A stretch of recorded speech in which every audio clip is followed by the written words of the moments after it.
Hello student, welcome back to our online class. Let's begin with the lesson. Standard 4th, subject EVS 2, History.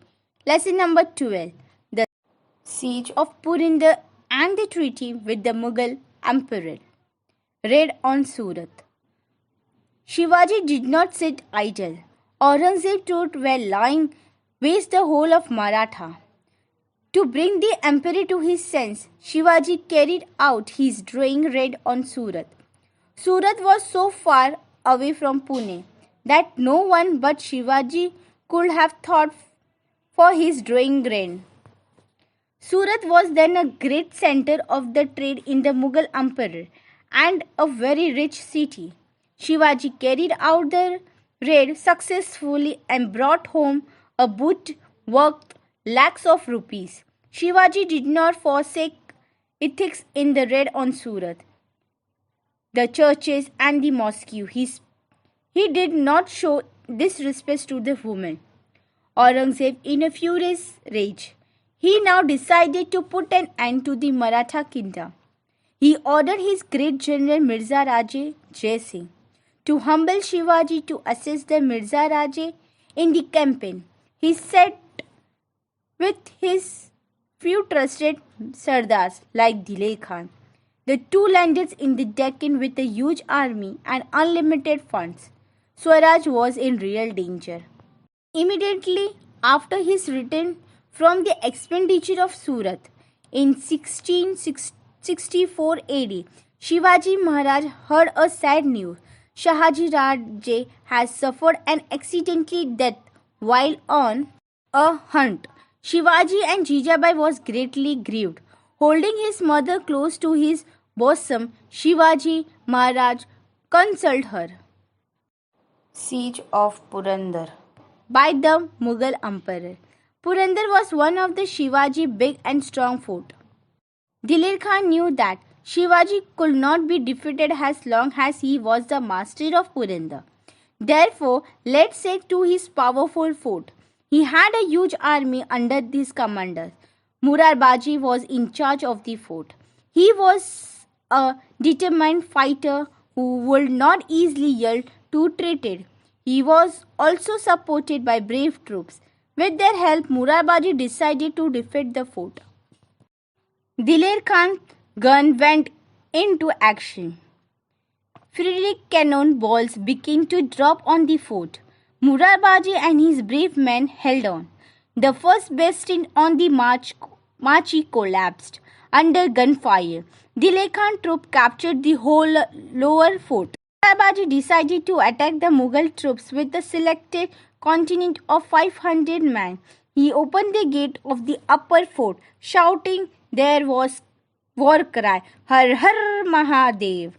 The Malwas fell on the Mughal troops. After a furious battle, which lasted for a short time, the Maratha routed the huge Mughal army, which fled towards Diler campaign.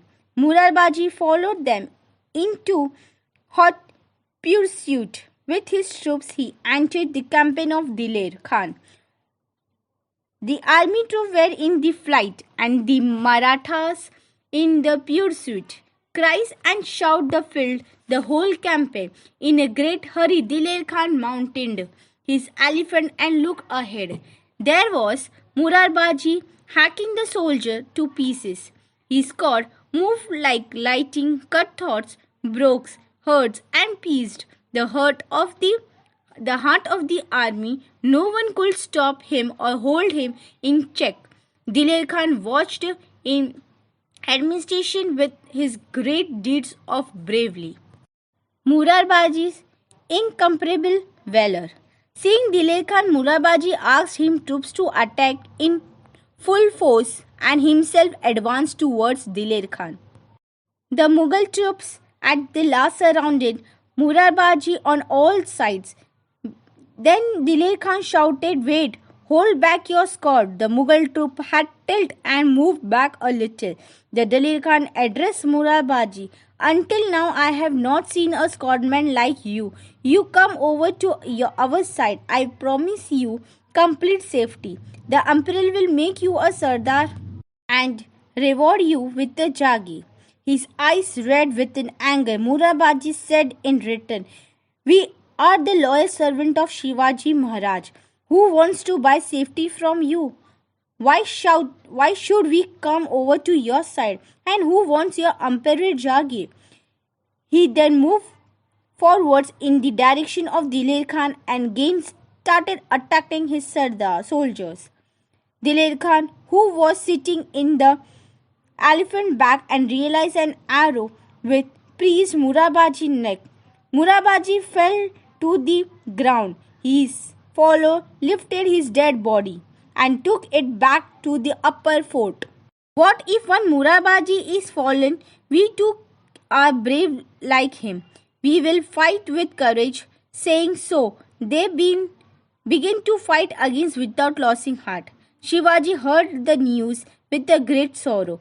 He knew that he could hold each one of his fort against the Mughal army for at least more than 1 year, but he saw unwilling to do so at the cost of his men who will die in attempt.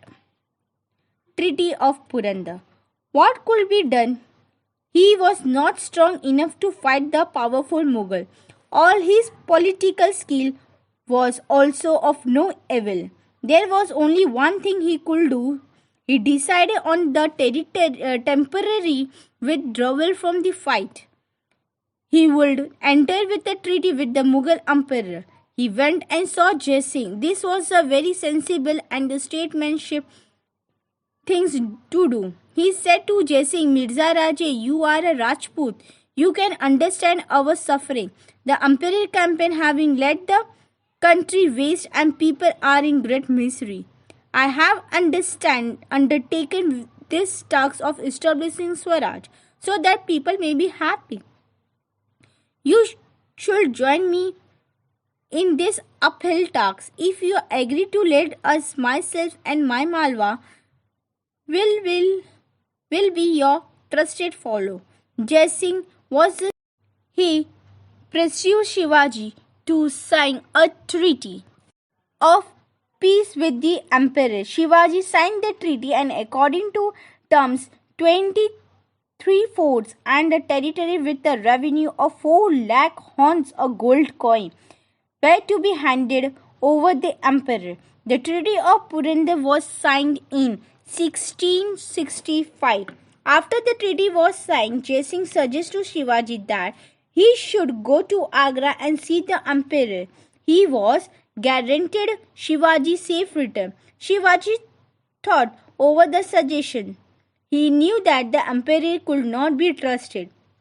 He had proved to his own brother, but in the end Shivaji decided to take the risk and face the situation as he could. He informed Jai Singh that he was willing to go to Agra to meet the emperor. I hope everyone can understand this lesson. Thank you, student.